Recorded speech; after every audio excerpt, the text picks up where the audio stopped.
أصدقائي، خطتنا لليوم لعالم التراث والفن، رح نحكي فيها عن الرسم وعن الموسيقى، تابعونا.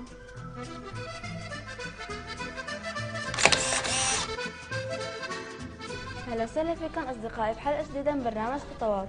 حلقتنا اليوم متنوعة بين الفن وبين الموسيقى، رح نتعرف اليوم على فن جديد مع الفنان علي عجيب. أهلا وسهلا. أهلا وسهلا فيكم أصدقائي. شو أدوات اليوم للفن الجديد رح نتعلمها؟ نحن مثل ما عودناكم دائما بنحب نخلي الأصدقاء يستخدموا أشياء من الطبيعة وينظروا حواليهم نشوف الأشياء اللي تعتبر مهملة أو تعتبر أشياء عادية نحن نحولها لشيء جميل ومفيد أو شيء حلو. اليوم رح نستخدم الحجارة البحرية يعني أو من حجارة نجيبها لهي؟ في بالحدائق، في إذا رحنا على البحر مثلا ممكن نلاقي نحن الحجارة المناسبة، أو بالحدائق ممكن نلاقيها بالحدائق.